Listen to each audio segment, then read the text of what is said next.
And with that, it is time for Consumer Confidential with KTLA's David Lazarus. Joining us here in studio. We'd love to, like that. to feel your vibe on set, David. Let's talk about... What? Well, I just simply wasn't expecting that. Well, I'm glad you're not at home anymore. That's what I meant. It's true. And he has the best energy. And our viewers are unhappy because they're not seeing the cat anymore. I know, Right. Lupin is a celebrity. Big issue. All right, so Elon Musk, such drama over this Twitter thing. What's happening now? Once again, Elon Musk stepping up and telling Twitter he's thinking about walking away from his $44 billion offer to purchase Twitter because he says Twitter is not being forthcoming enough in addressing his questions about how many fake accounts are out there. There's two problems with Musk's latest move. First of all, he waived due diligence as a part of his offer, meaning he said, it's okay, I don't need to look under the hood, so that's a problem. Second of all, for years, Twitter has been saying in regulatory filings that it thinks it has X amount of fake accounts, but the number could be higher because it's a moving target. So it's been very forthcoming with the fact that it's hard to pin this down. So what is Musk really up to here? Well, some legal analysts say that he desperately wants to get out of what's now overpaying for Twitter. He put up $54 a share to buy the company. The company is now trading, Twitter that is trading closer to $39 a share. So it's way out of whack. Moreover, Tesla shares, which Musk is using to fund the deal, are also down. So he's looking at a pig in a poke right here.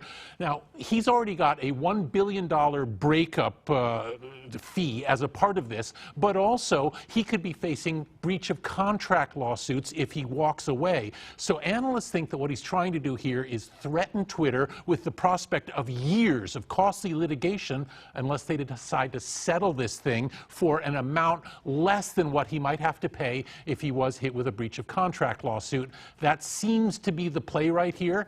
At this point, it seems like Twitter is kind of eager to see this guy go away. So now the question is, how much is the price to do that? And will it be more or less than what Musk is willing to pay? Just tell me when it's over, Laz. Thank you. It is a soap opera. The saga continues. In the meantime, let's talk about JetBlue. They're trying to make another attempt for Spirit Airlines. Yeah, another interesting acquisition that's on the table right here. Spirit already has an acquisition deal with rival discount carrier Frontier, but JetBlue has been trying to step in and steal away Spirit away from Frontier, and today it sweetened its deal. It upped the amount of it was willing to pay for Spirit, and is hoping that Spirit shareholders will step in when they come together on June 10th to vote on what should be the Frontier deal. Now, the reason Spirit has already said JetBlue is not welcome here is because they anticipate that if JetBlue actually made an offer and pursued this, the deal would run into more regulatory hassles than it would have if Spirit and Frontier tied up. And Spirit wants to avoid those regulatory headaches, so it says even though JetBlue's offering more money, we're not interested. We'd rather go this way.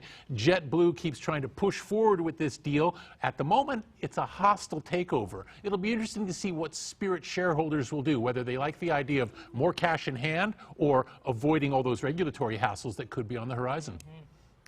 What do you think about this? I'm down with it.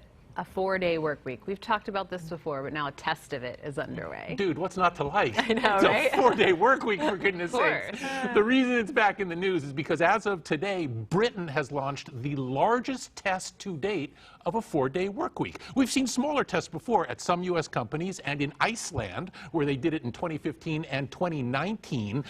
The question here with the British study, which is going to go on for 6 months, involves over 3,000 workers at dozens of different companies, ranging from financial firms to fast food companies. The key question, what happens to productivity if you switch to a 4-day work week? And the thing that's really interesting here is that past tests, smaller tests, have shown that productivity does not suffer. A key reason? Workers are happier. Happier workers are more productive. So you see how that can work out just fine. Thank you very much.